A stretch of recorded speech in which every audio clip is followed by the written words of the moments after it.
Chairperson, it was in 2003 when the General Conference of the United Nations Education, Scientific, and Cultural Organization ratified the Convention for the Safeguarding of Intangible Cultural Heritage. The convention defined intangible cultural heritage as practices, representations, expressions, knowledge, skills, as well as the instruments, objects, artifacts, and cultural spaces associated therewith. That communities, groups, and in some cases, individuals recognized as part of their cultural heritage. The intangible cultural heritage transmitted from generation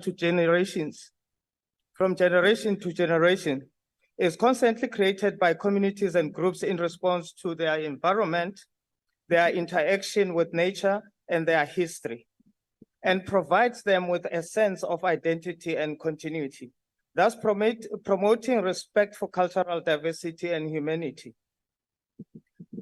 From this definition, it should be clear why settler colonial entities such as Democratic Alliance would oppose the ratification of this convention by South Africa. A neo-settler colony still dominated by a minority that has managed to ensure the discursive dominance. Chairperson, colonialism and neo-colonialism represented by the right-wingers we share with Parliament with today has always attempted to erase Africa's heritage in order for their way of doing things to be the only way. They have bastardized African customs,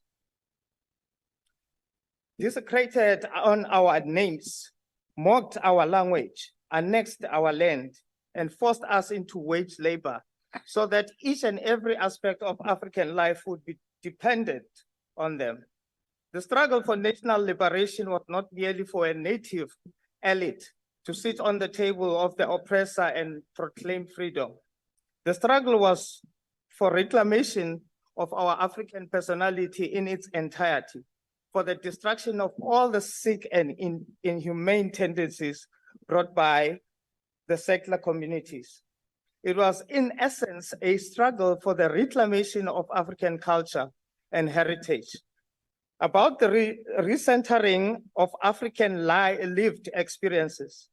This had to entail the reclamation of all that was lost during colonialism, and primarily the reclamation of land which represent identity and our being.